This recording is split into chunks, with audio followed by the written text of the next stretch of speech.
Gosh, I feel like I've been waiting the longest time to film this video. I'm irrationally excited.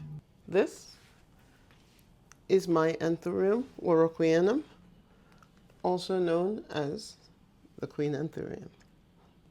So this is what she used to look like. I got this plant as a seedling, and she has been growing from, a tiny baby to, I grew her to a really, really pretty specimen actually. But she did the bulk of her growing in my tiny little apartment-sized grow tent. Now, over the summer, as you may be tired of hearing since I mention it constantly, I went on holiday and the person who was supposed to be watering my plants didn't do their job. This one didn't get watered at all while I was gone.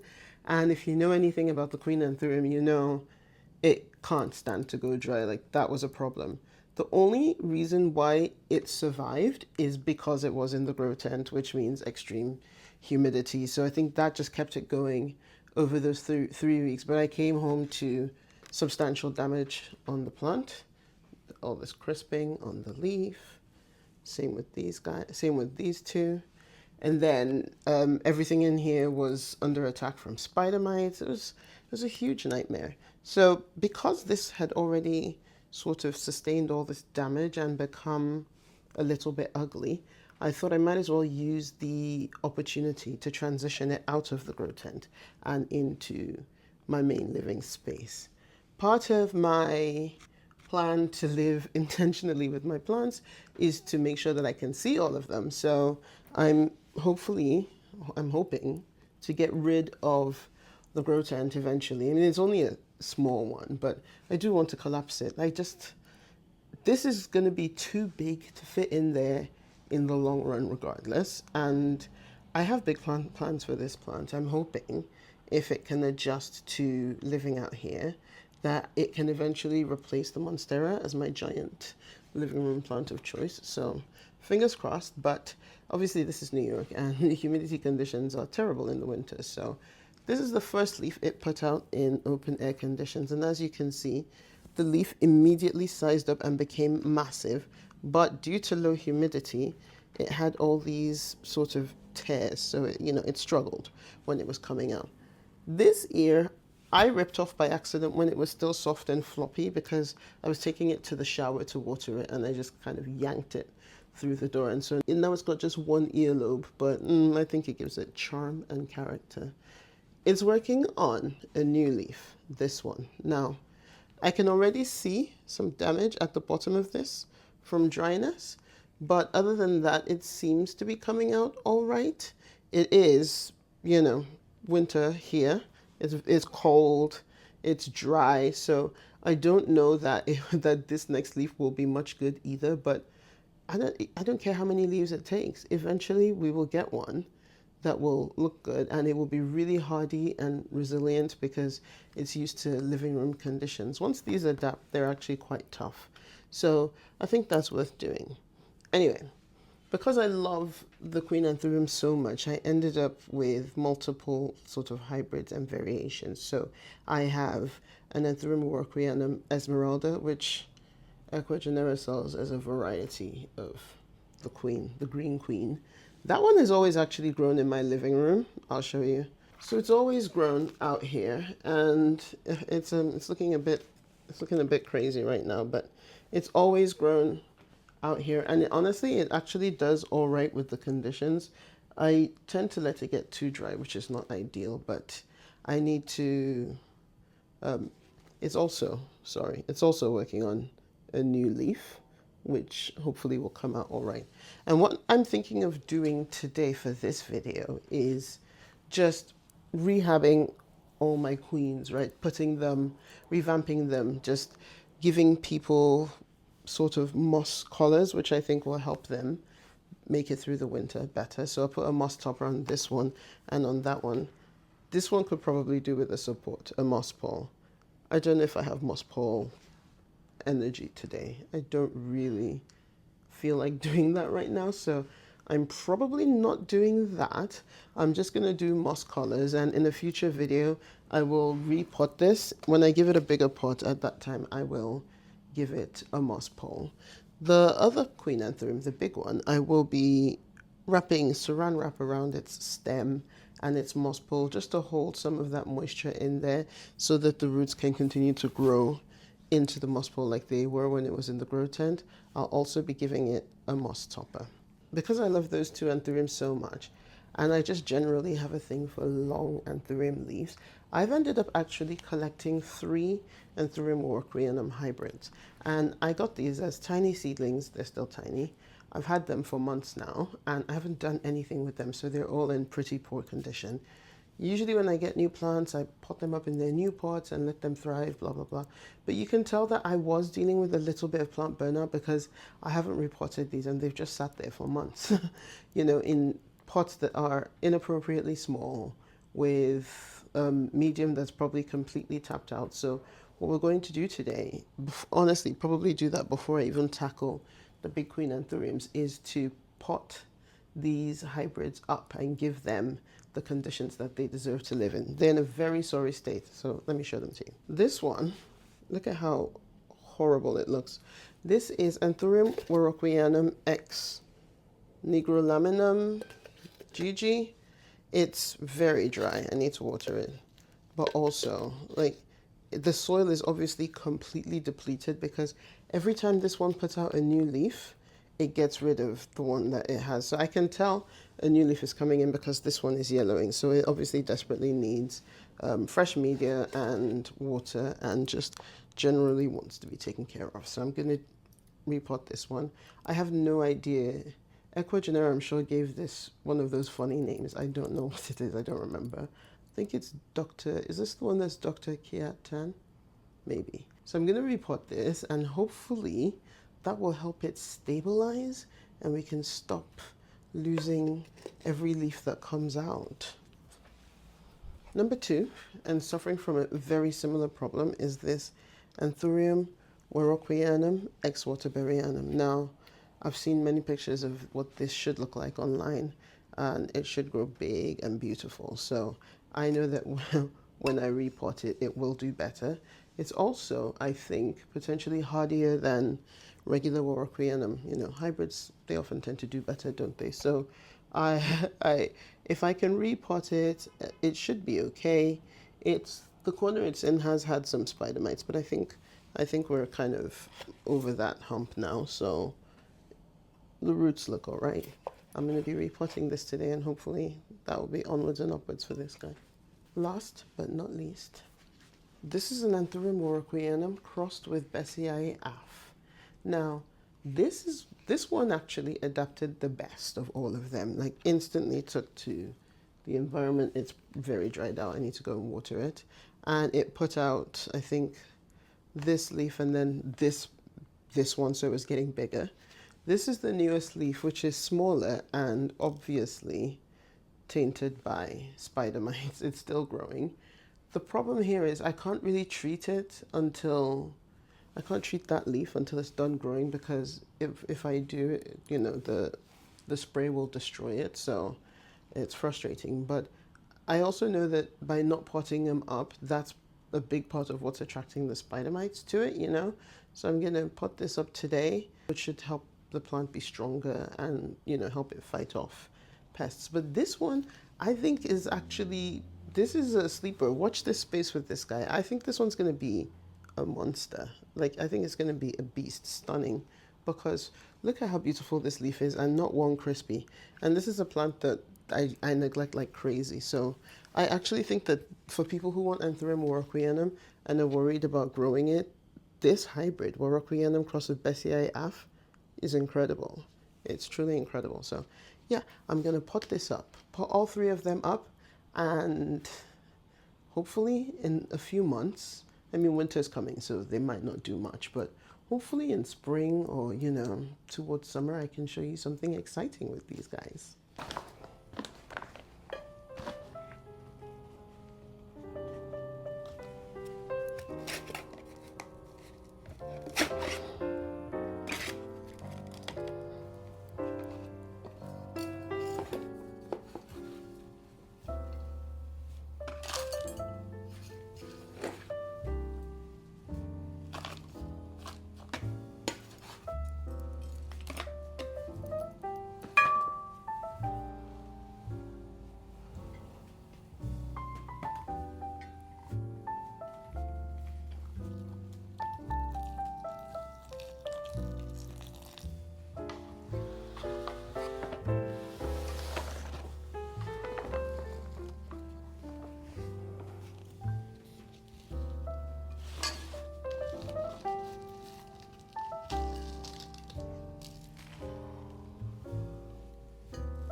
it is dry, like dry to the bone. Like this is really bad on my part.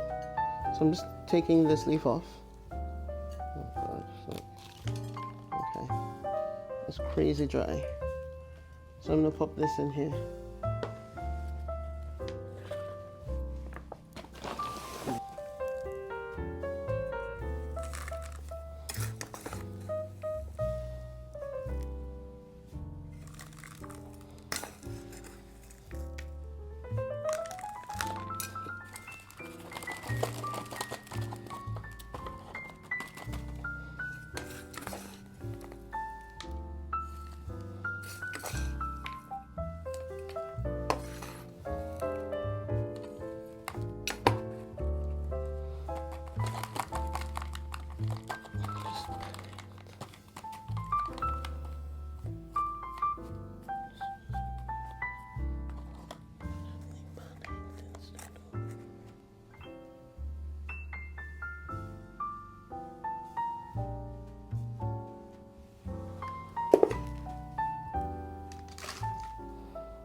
This is like, oh no, this is completely bloody dried out. There's like, I don't know if this one is gonna be okay, I'm not gonna lie. It's like, there's like, some of the roots are good, but some of them are like completely dried out and dead, you know, so I don't know what to do. I think I'm gonna pot it up and hope for the best. If it struggles, I'll pull it out and put it in water.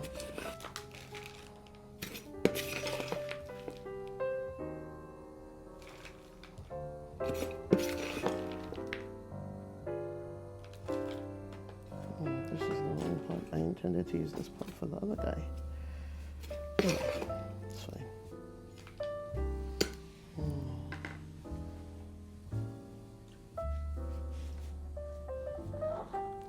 Here's this one. I'm not convinced that this one's going to make it. I think it's going to really struggle.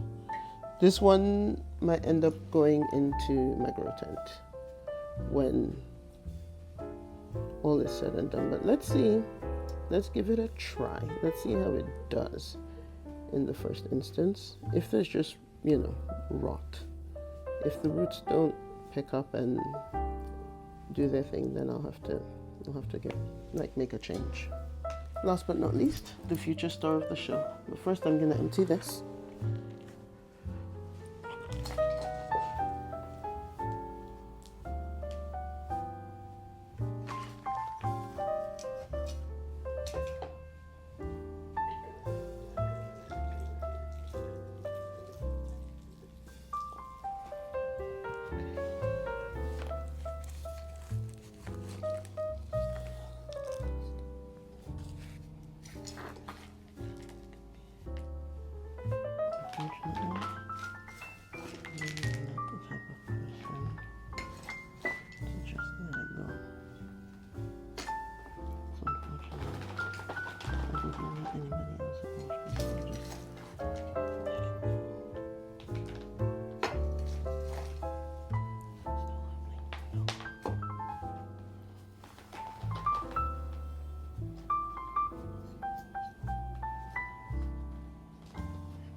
It's been about 10 days since I reported all those Anthurium Warocqueanum hybrids.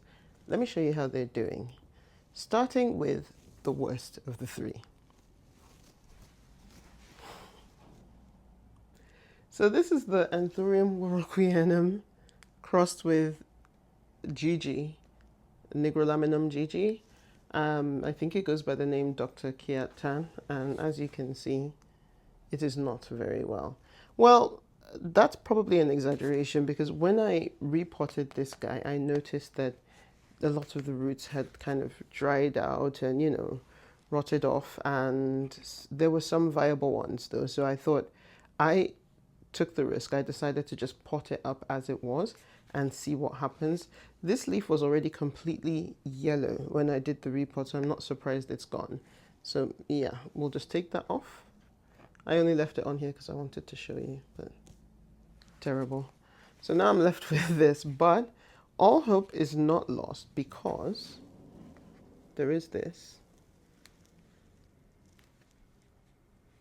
There is this. So where there's green, there's hope. There's a new leaf coming in. The question is whether the plant decides to work on new roots or push that leaf. I'm not sure. I'm not sure what's going to happen, but with Anthurium, I've realized that sometimes it's best to just leave it alone and let it do its thing. So I'm going to just leave this guy alone. It sits under a grow light anyway, and when the pot looks dry, I'll water it. And if it makes it, it makes it. If it doesn't, it doesn't. C'est la vie. That's this one. Number 2 is this guy. It looks much the same as it did when I potted it up. I do not really see any root action yet, which doesn't surprise me because it's a Warocqueanum hybrid. I feel like with some Anthuriums, like if this was a crystallinum or something, you'd already be seeing the roots doing what they do, but some of them are slower than that, and this guy is one of them. So yeah, it's probably going to take a little while to adjust to its new living environment, but it seems okay. I'm not mad at that. Take your time. Take your time. So yeah, that's this one. It looks basically the same. This leaf was like this when I repotted it. It hasn't deteriorated in any way, so I'm hoping that it's fine. And yeah, that's this one. And last but not least, Anthurium Warocqueanum x Besseae af. Now, this one was in the best shape of the 3, and I think that's going to continue to be the case. I do not know what its roots are doing in there, but it's related to Besseae. I don't doubt that it's going to root very vigorously, very quickly.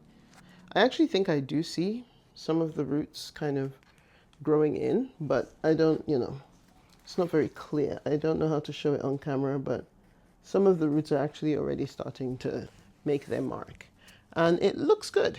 Like this is the best leaf, of course. This is the oldest leaf. So, but this one grew in my house. This is the best one.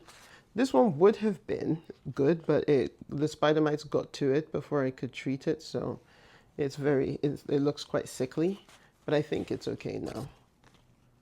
I think the mite issue is dealt with. I hope the mite issue is dealt with.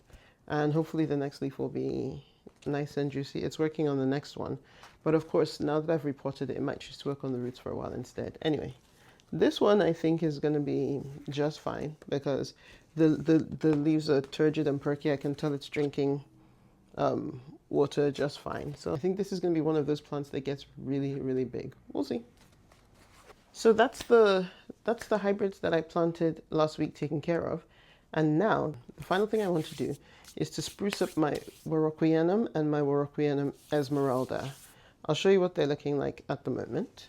Now, I showed you this one 10 days ago, and this is what she looks like today. As you can see, her new leaf is still growing in, and it's coming in beautifully. This actually probably could benefit from not so much a repot as a pot extender, but I don't actually have any in the house at the moment, so I haven't decided what to do. I could fashion something to cover the stem. Maybe, stack another pot on top here and put soil in it. That could serve as, it could do the same thing a pot extender does and just give the roots something to grow into for now. Maybe also give me a means of corralling these leaves a bit. Or I could just give it a moss topper, which it's lacking, just for today until I have time to figure out what to do about the pot extending. Now that I'm saying it out loud, I think I've come to a decision. I'll give it a moss topper, and I will use some acrylic stakes to just control these leaves a little bit more. just to kind of, you know, just to keep everybody together a bit until I have a chance to give this guy its very own moss pole and a new pot probably. So today I'm just going to put moss on top and tie it a bit to some stakes, see if that gets it behaving better. But this leaf is coming in nicely. There's a little bit of damage, inevitable though when you're living life, busy life. Yeah, so even though it's damaged, it's pretty. I think it's going to be a good size. It looks like it's still very soft, so it actually has a ways to go. And as you can see, this plant does perfectly fine in New York City humidity ambient conditions. Let me show you today's. Okay, today the temperature is 73 Fahrenheit and the humidity is 20. 20% relative humidity is very, very low, which is not ideal for the plants. I try to water them a bit more to make up for that because I'm not running humidifier in here. But, you know, they survive. These guys are hardy. So, yeah, we'll give this one a moss topper. That will actually help with the humidity issues. Last, but certainly not the least, it's the big boy.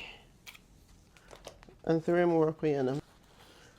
As you can see, she's still sporting the damage she sustained during the great summer underwatering of 2024. So her leaves are trash because they were destroyed this summer. And I'm sure the low humidity is not helping. But she's going to be living in my living room, so she's going to have to get over it and adapt. And I think she's trying to adapt. So this is the first leaf she put out in the living room. And I know it looks crazy, but I consider this to be a victory. This leaf is huge. So pulling her out of the tent, I'm not sure if that's what made the leaf jump so much in size, but I'll take it. So there was a massive leaf jump there. I do have some work to do in terms of keeping, oh wait, sorry, there was massive leaf jump there.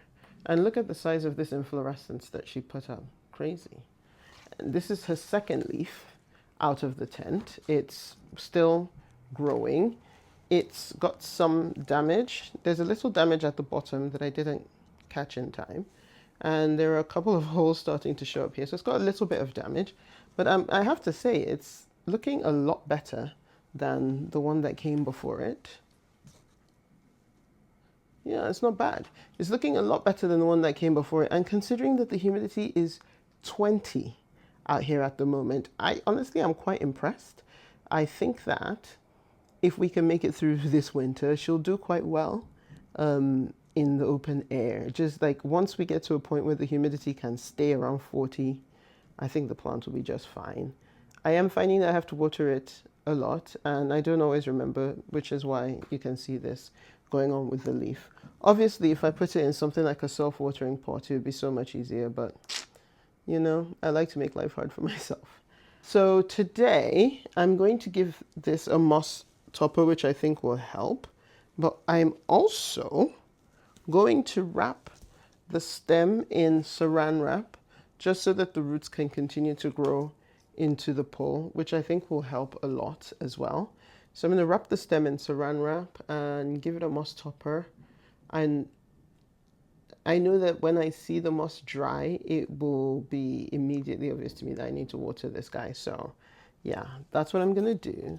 At the moment, I try to water it every other day, every 3 days. But, you know, I could probably do with watering it every day in the winter and it would do well and be fine. So I have to get a better system going for that. But she's not bad, is she?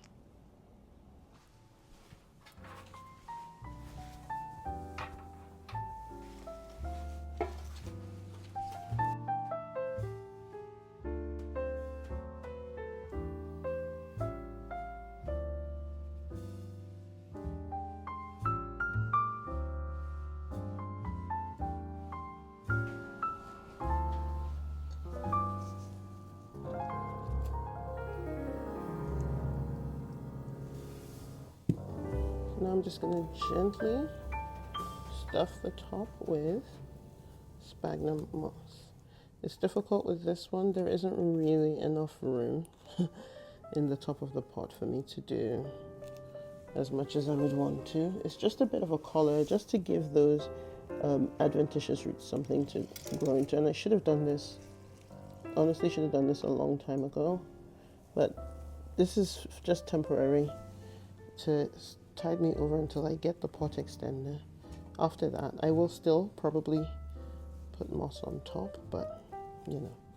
I used to give all my anthuriums, when I first started growing them, they all had moss collars, and honestly it was the easiest way for me to know when they needed water, because when the moss changes color, when it starts looking lighter in color, then you know that the plant needs some water. And somewhere along the line I stopped doing it. I don't really know why. It really does actually work and it helps. There's no reason not to do it, but I think I had a lot of seedlings, and with seedlings you really have to be careful of stem rot. You don't want to overwhelm them with too much sphagnum. I also have some acrylic stakes that I'm gonna stick in to hopefully try to help guide I'm not damaging too many sorry roots. I'm trying to just get them to behave a bit more. So I'll start with this guy. Would really love it if this guy came closer to this. So I'm going to use Velcro tape so that there's still a decent amount of give that these have and they don't feel so. So I'm going to do this one to this and this one to this and that one back here, and then just probably slowly tighten the Velcro over time. It does work, but acrylic stakes are not really, they're not actually strong enough to hold this, a plant this, you know, strong and of this size. So I really ought to just get a moss pole in here, but I just don't have time today to make a pole. Hopefully I will do it soon enough. All right, let's start here. Gonna wrap her around 2. See if that helps a little bit.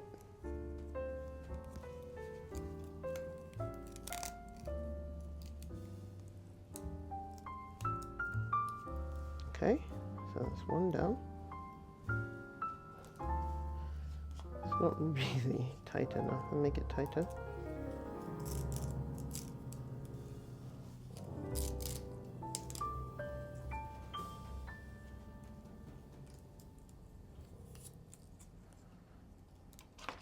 In fact, I'll probably just use the opportunity to just get them all in. I should just get a bigger piece of tape. Change of plans. I think I'm just going to tape them all together because they're all doing my head in. Start with this round. First one. Second one.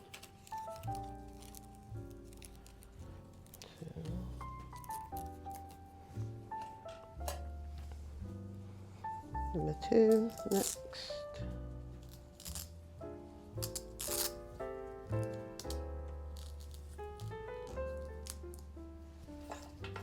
I'm going to bring this guy back here and into the fold, like so.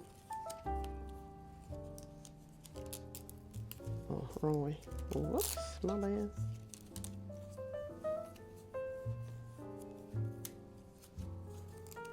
This is a very temporary fix until I get a moss pole in here, which I'm hoping I will do very soon because I am recalibrating the living room and it's important for things to grow in the direction that I want them to grow.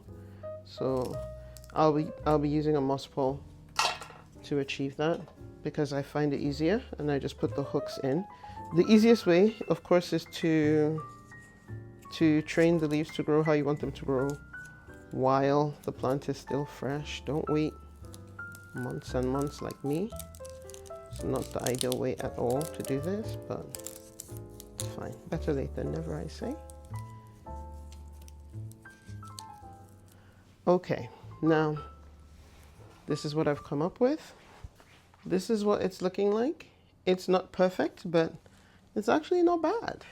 It's not bad. It's a big improvement from what it actually was doing. So yeah, I'm quite happy with this, to be honest, for now. And this will do for keeping things a bit more upright until I get a moss pole in here. When I get a moss pole, I'll use these little S hooks to force the leaves to stand up a bit more against the pole, and that will give everything a more vertical look. And then I think we'll be in business. So once this leaf is done growing and hardening off, I will be ready to repot this guy into a bigger pot with a moss pole and have it doing exactly what I want it to do. Now with this one, I can demonstrate exactly what I was talking about. This is an S hook, and I used the S hook, I hooked it into the moss pole, and then I used this Velcro tape to pull the petiole up closer to the moss pole. It forces the leaf to be more vertical against the pole. Otherwise, it would just stick out like this one, which is a lovely leaf, but looks absolutely ridiculous and is also an older leaf. So it's got a thicker and more difficult to manipulate petiole.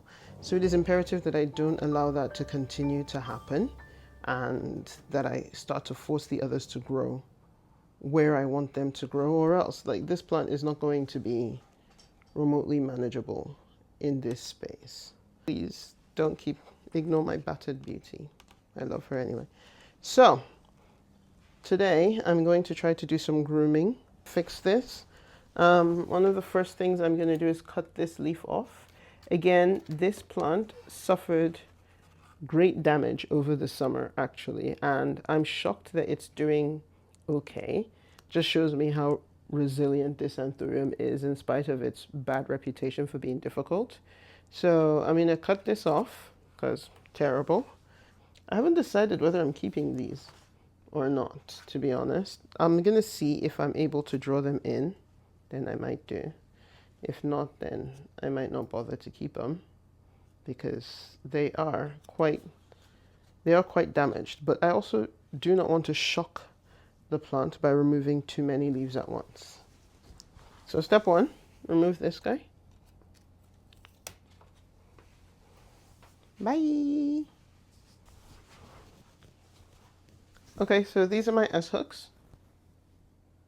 I'm going to put the hook here. I think I will put the hook in here.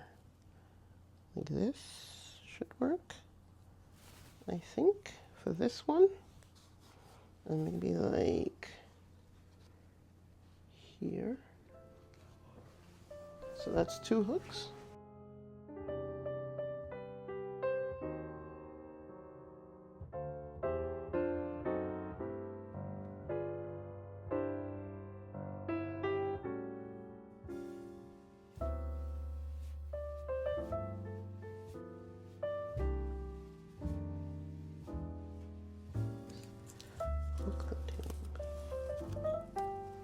So that one's done.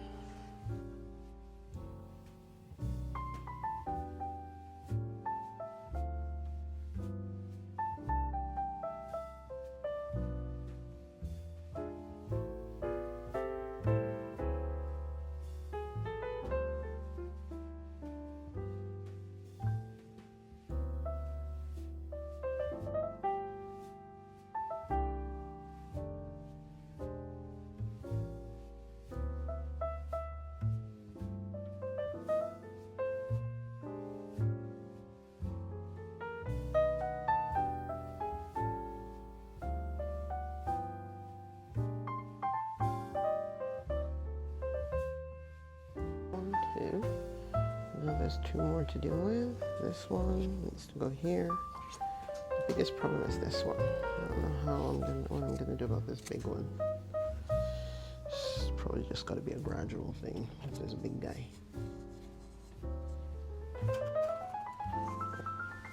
Okay.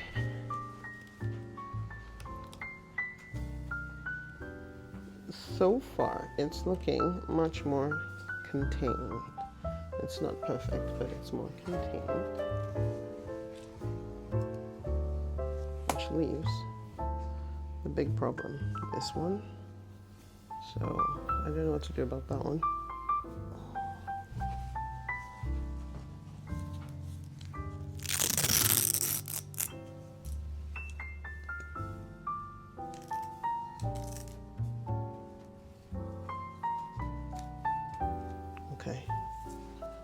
Here's the $1 million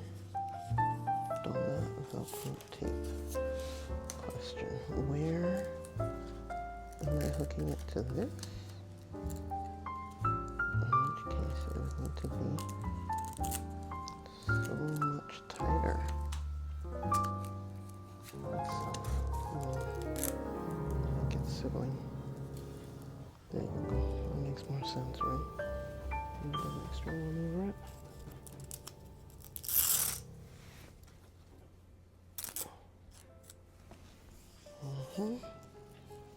This, right? Just to bend it. Just to keep bending it. Thank you. Okay. Of course it's destroying the new leaf, but what can you do? So,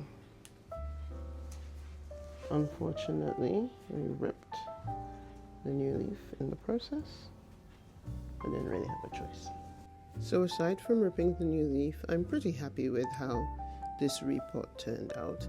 And even if it doesn't look perfect right now, as the leaves settle into their new position, I do think things will loosen up a bit and it will start to grow in the direction that I want it to. And just, it'll be more manageable in the long run. So I think it's for the best. It looks a little bit worse for the wear right now, what with the rips in the new leaves, but it's unfortunate. It couldn't be helped, but it'll be worth it in the long run. And I do think this leaf will still be beautiful. Now I'm just going to top the base with moss, as I said, just to kind of help this plant retain some of that moisture, and also as a reminder for myself of when I need to water, because if there's one thing that makes it very, very blatant that this plant needs water, it's when you have dry, crunchy moss at the base. Given how low the humidity is in winter time, I also just think it can't hurt to help it out a bit. I'm also just adding some cling film, or as you would say, saran wrap, to the pole just to help it retain moisture a little bit better for now through these dry winter months, and it will help the roots grow into the pole, which is what this Queen Anthurium really likes, and it's what it was doing in the grow tent. So if I want to ease the transition to open air for it, I best do everything I can to try to mimic some of those conditions and just make life easier. And here she is. Still beautiful, a little bit worse for the wear, a little bit battered, but still a baddie. I actually think the way these leaves are sitting is quite pretty. And if it continues to grow like this, and if the other leaf gets nice and big, it's not bad, right? I'm just going to put her back where she belongs and just see how she fits in.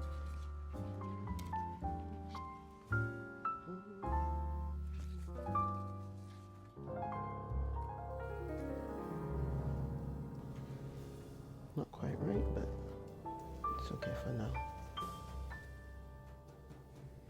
And there you have it. All the anthuriums are potted up, and it's just time to watch them grow and do their thing.